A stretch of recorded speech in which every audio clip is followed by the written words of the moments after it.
नमस्कार, मैं शिवानी रतूड़ी लाइव में आपका स्वागत करती हूं। बिहार में विधानसभा चुनाव जैसे जैसे करीब आते जा रहे हैं, मुख्यमंत्री नीतीश कुमार एक के बाद एक बड़े और जनहितकारी फैसले ले रहे हैं। शनिवार शाम को नीतीश को सरकार ने महिला सशक्तिकरण की दिशा में एक और अहम कदम उठाते हुए जीविका योजना से जुड़ी महिलाओं और कर्मियों को बड़ी राहत दी है।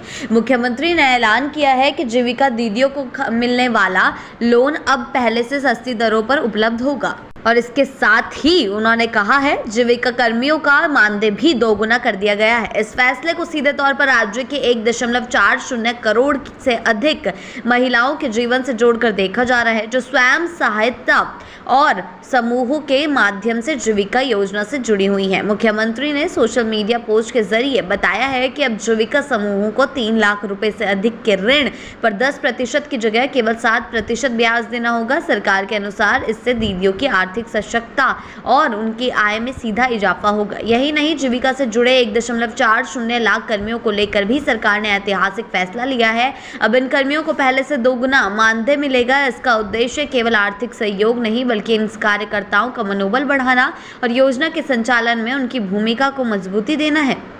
मुख्यमंत्री ने इस मौके पर जीविका योजना की शुरुआत को याद करते हुए कहा है कि वर्ष 2006 में राज्य सरकार ने विश्व बैंक से ऋण लेकर इस परियोजना की शुरुआत की थी। उस समय उद्देश्य था ग्रामीण महिलाओं को सशक्त बनाकर उन्हें आत्मनिर्भर बनाना।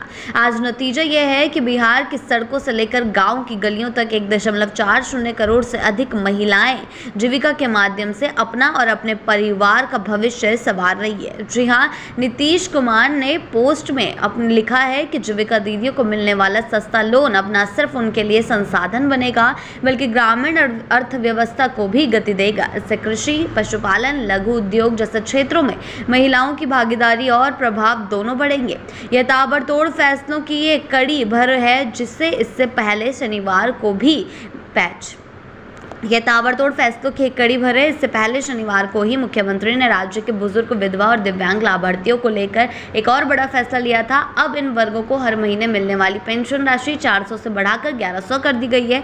इसका सीधा लाभ राज्य के लगभग 1.09 करोड़ लोगों को मिलेगा। जी हाँ, आपने सही सुना, 2 दिन पहले ही नीतीश सरकार ने राज्य के युवाओं को भी एक बड़ी सौगात दी थी। राज्य के सरकारी स्कूलों में नॉन टीचिंग स्टाफ के 15,000 पदों पर भर्ती की घोषणा करते हुए सरकार ने कहा था कि इनमें केवल बिहार के डोमिसाइल वाले उम्मीदवारों को ही मौका मिलेगा। यह भी माना जा रहा है कि इस फैसले के जरिए सरकार स्थानीय युवाओं को प्राथमिकता देकर चुनाव से पहले एक मजबूत संदेश देना चाहती है।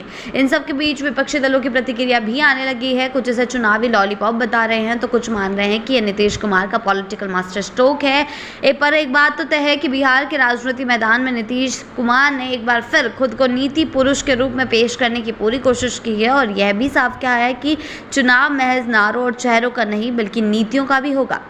ऐसी ही अपडेट्स के लिए जुड़े रहे हैं लाइव के साथ ही चैनल को सब्सक्राइब करना ना भूलें और हमारी फेसबुक और वेबसाइट के साथ भी जरूर जुड़ें।